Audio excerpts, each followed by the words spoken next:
Alguna vez la llamaron la Primerísima, un título que no era simple adorno, sino el reflejo de un fenómeno artístico que puso a Venezuela en el mapa internacional.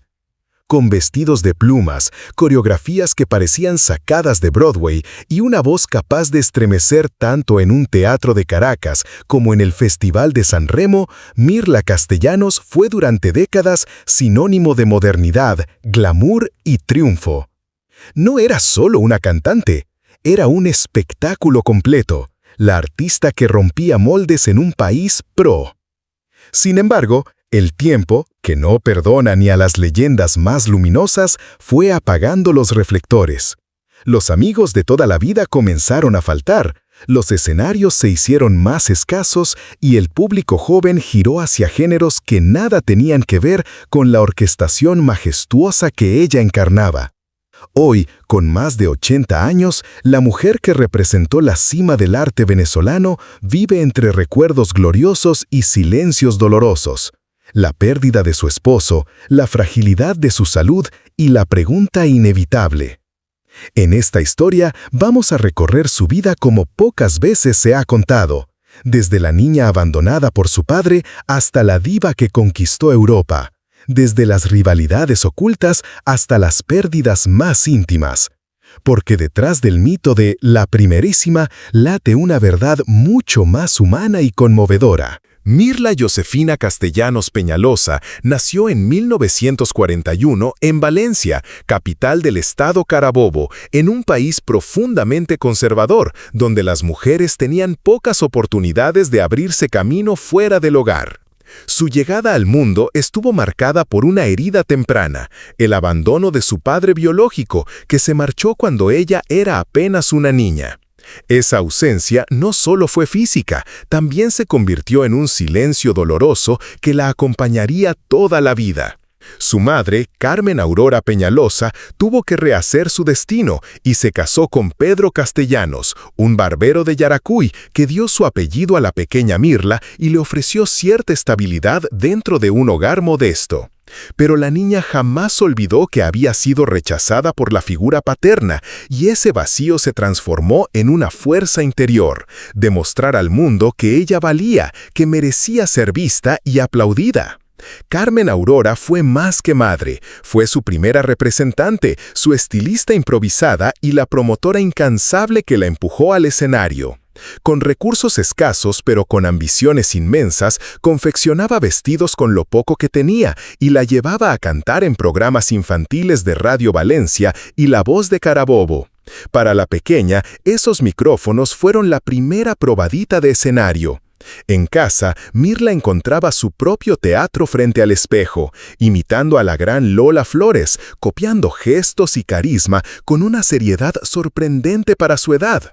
No era un simple juego, era entrenamiento inconsciente y también un refugio frente a las fracturas emocionales de su familia. La infancia de Mirla estuvo teñida de contrastes. Por un lado, la pobreza, el estigma de una madre abandonada y la ausencia del padre. Por otro, el amor incondicional de Carmen Aurora y la presión de creer que su voz sería la llave para sacar a la familia del anonimato. En la escuela no destacaba por sus notas, pero todos la recordaban por su capacidad de cantar y entretener. Fue también en la adolescencia cuando entabló amistad con Olga Teresa Machado, otra joven que más tarde se convertiría en cantante reconocida. Al escuchar la potencia de su voz, Olga la animó a mudarse a Caracas, convencida de que la capital ofrecía oportunidades imposibles en Valencia. Ese consejo fue decisivo. A los 15 años, Mirla ya sabía que no quería otra vida que no fuese la de los escenarios. Ese impulso la llevó a dar sus primeros pasos profesionales. En Caracas empezó a presentarse en emisoras más grandes y a buscar cualquier oportunidad para cantar en público. Su madre seguía a su lado, cosiendo trajes improvisados y alentándola a no rendirse nunca. La combinación de vulnerabilidad y resiliencia, fruto de sus orígenes, marcaría para siempre su identidad artística. Mirla no solo cantaba, transmitía con cada nota la urgencia de alguien que necesitaba ser escuchada. Así fue como la niña abandonada en Valencia comenzó a transformarse en la joven artista que, sin saberlo todavía, iba a redefinir la música venezolana. Cuando Mirla Castellanos tenía apenas 19 años, decidió dar un salto que cambiaría su vida para siempre. En 1960 debutó en Radio Caracas Televisión, un escenario mucho más grande y exigente que las emisoras provinciales donde había cantado hasta entonces. Aquella primera aparición no solo fue recordada por su voz, sino también por la osadía de su vestuario: un pantalón con estribos y un suéter hasta la cadera. En una sociedad donde se esperaba que las cantantes lucieran vestidos recatados, su atuendo fue visto como un desafío abierto a la moral conservadora. Muchos la criticaron, otros la señalaron como una mujer alegre, eufemismo de la época para cuestionar su reputación. Pero ese gesto audaz fue también una declaración de intenciones. Mirla había llegado para romper moldes. Antes de alcanzar el brillo internacional, tuvo que trabajar en oficios alejados del glamour. Fue secretaria del periodista deportivo Juan Bene y también posó como modelo en algunas ocasiones para sostenerse económicamente. Pero su verdadera pasión seguía siendo el canto. En 1962 lanzó su primer LP, Así es Mirla, bajo la guía de Osvaldo Yepes y Luis Cruz. Aquel disco la posicionó dentro de una nueva generación de artistas que apostaban por el pop romántico en lugar del folclore tradicional, un giro decisivo en la música venezolana. Su carrera tomó un impulso definitivo en los festivales, que en aquella época eran la principal plataforma para descubrir estrellas. En 1968 viajó a Italia para participar en Sanremo junto a Domenico Modugno, interpretando Meraviglioso. Un año más tarde, en 1969, alcanzó su consagración en el Festival Internacional de la Canción de Benidorm, en España, donde obtuvo el primer lugar con Ese día llegará, compuesta por Manuel Alejandro. Ese triunfo la convirtió en la primera venezolana en ganar un premio internacional de esa magnitud. La década de los 70 fue la de su consolidación. En 1971 ganó la primera edición del Festival de la Onda Nueva en Caracas, con Fango, también de Manuel Alejandro, y en 1972 obtuvo el cuarto lugar en el Festival OTI en España. 3 años más tarde volvió a brillar en Puerto Rico con Soy como el viento, soy como el mar, de Luisito Rey. Cada participación sumaba prestigio y consolidaba su imagen como una voz versátil y poderosa. En paralelo, Mirla se convirtió en un rostro infaltable de la televisión venezolana. Junto a su primer esposo, Miguel Ángel Landa, condujo el programa Él y Ella entre 1971 y 1975. El show mezclaba humor y música, ofreciendo a Mirla visibilidad semanal en horario estelar. Fue allí donde incluso Juan Gabriel tuvo su debut televisivo en Venezuela. Además, Mirla transformó el concepto de espectáculo en vivo dentro del país. Introdujo montajes con bailarines, orquestas completas y juegos de luces, elevando la experiencia a un nivel internacional. El apodo de La Primerísima, acuñado por productores y reforzado por el presentador Renio Tolina, selló su destino. Era la primera en estilo, en glamour y en voz. Pero ese título también se convertiría en una carga. Significaba no poder mostrar debilidad ni fracaso. A partir de entonces, su vida estaría marcada tanto por la gloria como por la presión de sostener un pedestal que todos exigían intacto. El brillo de Mirla Castellanos parecía inquebrantable, pero detrás de los aplausos se tejían historias de rivalidad y desencanto. A mediados de los años 80 asumió la presidencia de la Casa del Artista, un cargo que ejerció por más de una década. Con determinación levantó la institución casi con las uñas, como ella misma dijo, ofreciendo espacios y recursos a colegas que carecían de apoyo. Sin embargo, lo que parecía una misión noble se transformó en una experiencia amarga. Descubrió que la envidia y los egos dominaban más que la solidaridad.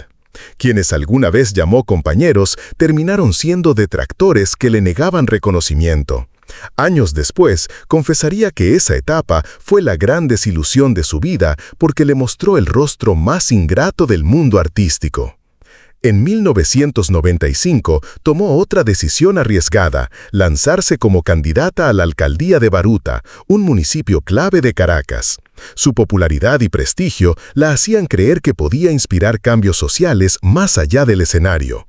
Pero la política le mostró su cara más oscura.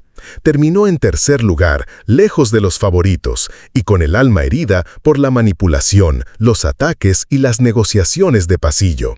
Tiempo después, admitió que fue un error que manchó su imagen pública y le dejó un sabor de arrepentimiento profundo.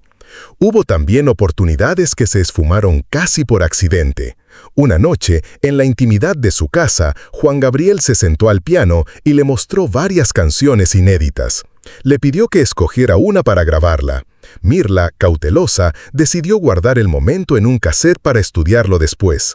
Pero aquel cassette se perdió y nunca fue recuperado. Esas canciones reaparecieron años más tarde en la voz de Rocío Dúrcal, convirtiéndose en algunos de sus mayores éxitos. Para Mirla, ese episodio fue un recordatorio cruel de cómo un descuido podía alterar el rumbo de toda una carrera. Las rivalidades con otras cantantes también marcaron su camino. Con Lila Morillo, por ejemplo, admitió que nunca existió afinidad ni interés en construirla. La competencia entre mujeres en la música venezolana era feroz, y mientras algunas mantenían la cordialidad, otras simplemente evitaban cualquier trato. Lo más doloroso no era la distancia, sino la corriente constante de envidia que provocaba su título de La Primerísima. Ser la primera significaba estar sola, vigilada y cuestionada por sus pares.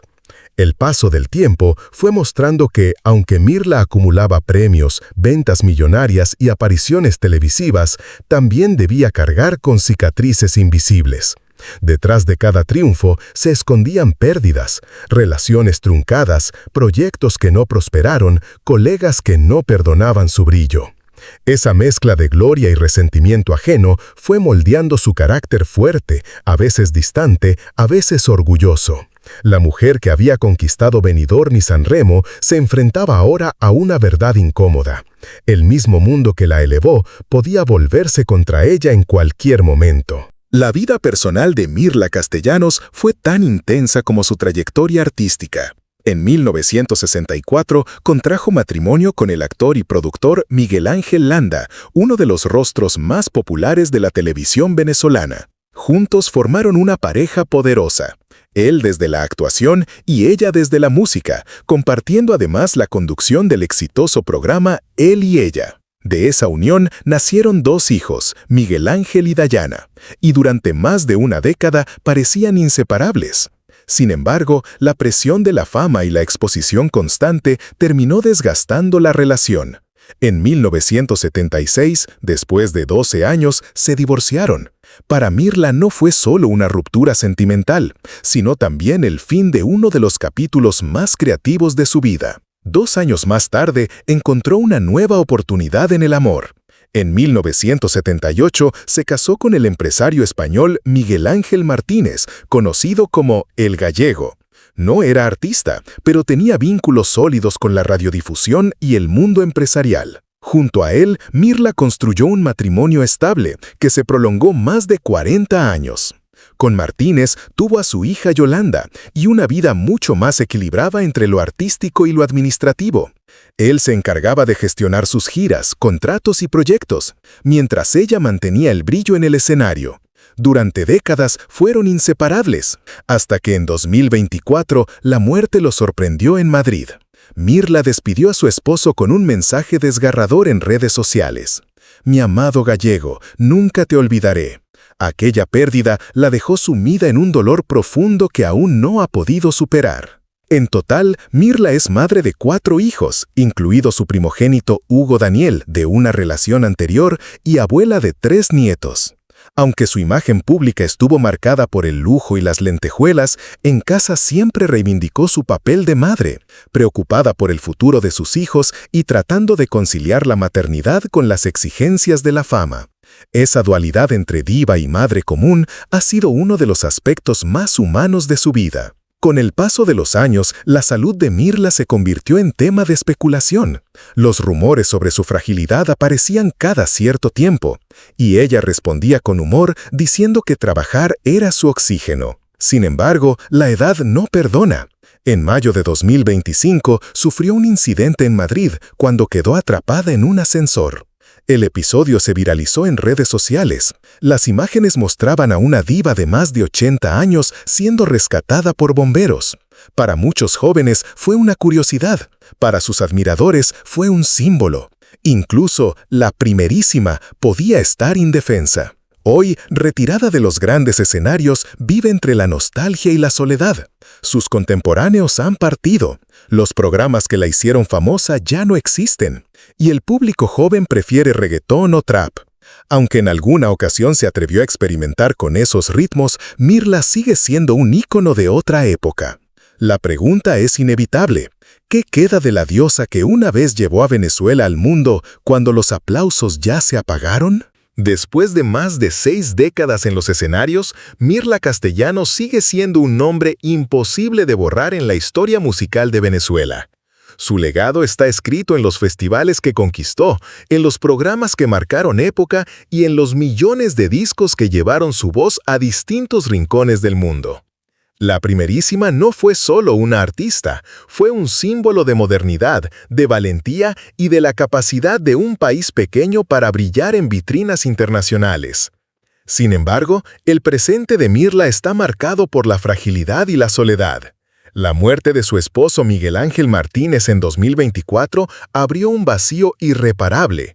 Y con más de 80 años, la diva enfrenta el peso del tiempo, los rumores sobre su salud y la distancia de un público que cambió de gustos.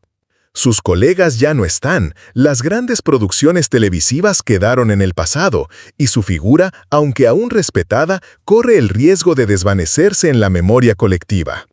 Pero si algo ha demostrado Mirla es resiliencia. Desde la niña abandonada por su padre hasta la mujer que vendió millones de discos, siempre supo transformar el dolor en fuerza. Su historia es una invitación a recordar que detrás del brillo de las divas existen heridas profundas, sacrificios silenciosos y batallas invisibles. Y aunque el mundo de la música haya cambiado, la pregunta queda en el aire. ¿Seguirá Venezuela recordando a la mujer que un día la hizo sonar en el planeta entero?